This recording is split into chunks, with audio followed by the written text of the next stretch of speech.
नमस्कार दोस्तों, मेरा नाम भव्य मंगला है। मैं IATF क्वालिफाइड ऑडिटर हूँ। पिछले 18 सालों से ऑटोमोटिव सेक्टर में ऑडिट कर रहा हूँ। एक और बेहतरीन टॉपिक लेके आया हूँ कि क्या की डिफरेंस है BOP जो बॉट आउट पार्ट्स होते हैं, जो कि हम परचेज पार्ट बोलते हैं, और आउटसोर्स प्रोसेस में।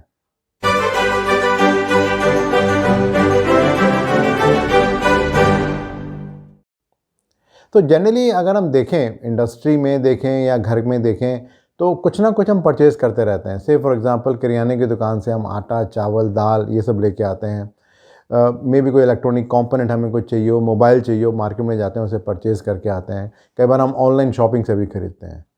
घर में जनरली खाना बनता है घर के लोगों के लिए, बट अगर कोई पार्टी होती है, कोई ज़्यादा मेहमान आने वाले हैं, तो हम किसी हलवाई को उस काम को आउटसोर्स कर देते हैं और वो घर पे आता है और वो कुछ खाना बना के चला जाता है।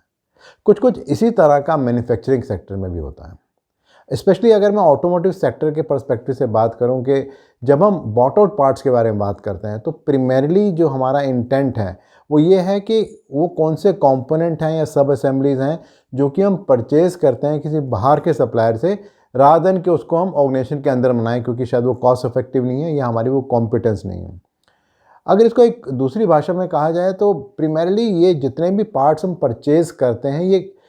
कोर एक्टिविटीज़ होती हैं, यानी कि बहुत इंपॉर्टेंट कंपोनेंट्स होते हैं जिनकी हमें रिक्वायरमेंट होती हैं, जिसके बिना हम ऑर्गेनाइजेशन के अंदर काम पूरा नहीं कर सकते हैं। स्पेशली अगर आप किसी भी OEM को देखेंगे, जैसे फॉर एग्जांपल मारुति सुजुकी को देखेंगे जहाँ कार बनती है, या हीरो मोटोकॉर्प को देखेंगे जहाँ टू व्हीलर बनता है, तो एक्चुअली में कंपनी के अंदर जो मेन काम होता है वो कुछ क्रिटिकल प्रोसेसेस हैं उनका काम होता है, जिसमें इंजन वगैरह बनता है या कुछ हीट ट्रीटमेंट का काम होता है, या मेन काम जो होता है वो असेंबली का होता है। बाकी जो सारी डिपेंडेंसी होती है वो सबके सब बॉट आउट पार्ट्स पे होती है।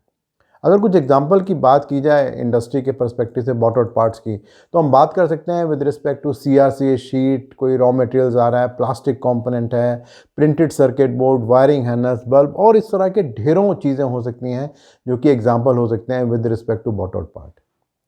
अब अगर बात करें आउटसोर्स प्रोसेस की, तो यहाँ पे अगर आप ISO 9000 2015 में देखेंगे और IATF 16949 में देखेंगे, तो उसकी एक डेफिनेशन डिफाइन की गई है। वो डेफिनेशन कहती है कि जो एक ऑर्गेनाइजेशन के काम का पोर्शन है जो कि बाहर से परफॉर्म किया जाता है,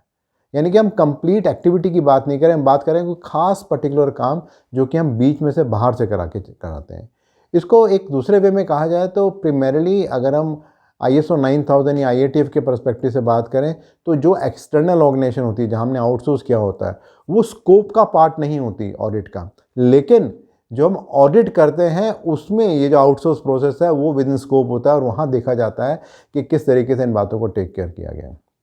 इन जनरल जो आउटसोर्स प्रोसेसेस होते हैं वो नॉन कोर एक्टिविटी होती है ऑर्गेनाइजेशन के पर्सपेक्टिव से, और वहाँ पर अक्सर इसलिए उनको यूज़ किया जाता है क्योंकि मे बी या तो उनकी कैपेसिटी बहुत कम होती है, यानी कि उनकी रिक्वायरमेंट बहुत कम होती है, कॉम्पिटेंस का इशू होता है। कई बार अगर ऑर्गेनाइजेशन को अपने अंदर करना पड़े तो उसकी कॉस्ट बहुत ज़्यादा होती है, या ऑर्गेनाइजेशन का जगह नहीं है, इस कारण से भी उस काम को बाहर किया जाता है।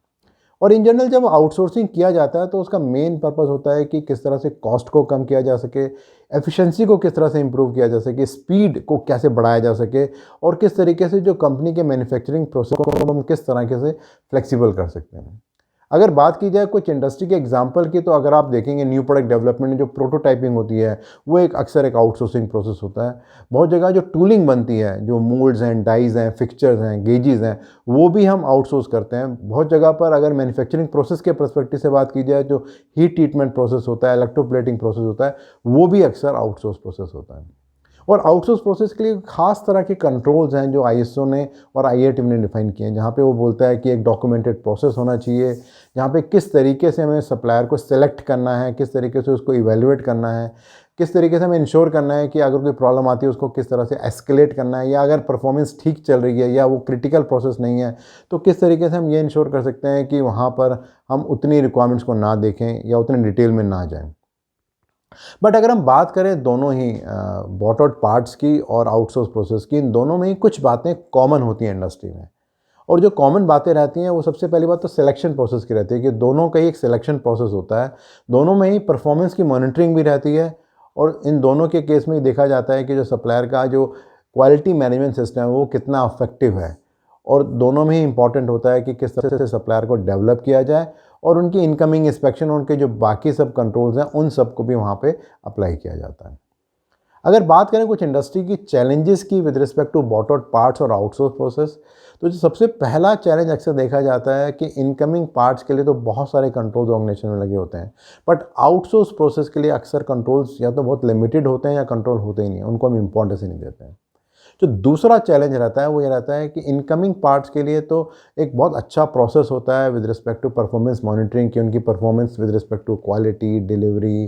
प्रीमियम फ्रेट किस तरह से चल रही है। बट आउटसोर्स में अक्सर हम भूल जाते हैं और उसको हम इम्पोर्टेंस नहीं देते कि वहाँ पर भी उसका एक बहुत इंपॉर्टेंट रोल है ऑर्गेनाइजेशन की लाइन चलाने के लिए, या OEM के पास जैसे में मटेरियल जा रहा है कि वहाँ पर जो इम्पैक्ट आएगा उसको कंसिडर करने के लिए। तो ये परफॉर्मेंस मॉनिटरिंग अक्सर मिस हो जाती है। और जो तीसरा इंपॉर्टेंट फैक्टर है कि जो BOP पार्ट्स होते हैं उन सप्लायर्स की तो डेवलपमेंट के लिए बहुत सारी एक्टिविटीज़ की जाती हैं, बट आउटसोर्स प्रोसेस को एक तरह से हम मान के चलते हैं कि इनका कंपनी से कोई लेना देना नहीं है और उनकी डेवलपमेंट का भी कोई ज़्यादा इंपॉर्टेंस नहीं दी जाती।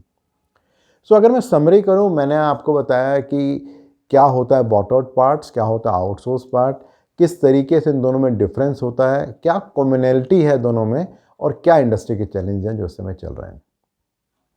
मेरा जो अगला वीडियो रहेगा वो रहेगा with respect to 3 corporate policies जो कि IATF 16949 में दी गई हैं, जहाँ पे हम बात करते हैं एंटी ब्राइबरी के बारे में, एथिक्स एस्केलेशन के बारे में और कोड ऑफ कंडक्ट के बारे में।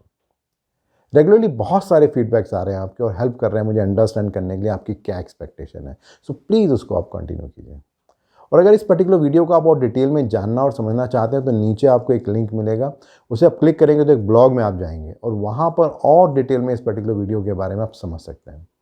अगर आपको लगता है कि इस तरह की वीडियोस और ब्लॉग यूज़फुल है और आपको हेल्प कर रहे हैं तो आप अपने फ्रेंड्स और अपने कोलीग्स को शेयर भी कर सकते हैं और मेरे YouTube चैनल और मेरी वेबसाइट bhavyamangala.com को सब्सक्राइब भी कर सकते हैं। धन्यवाद।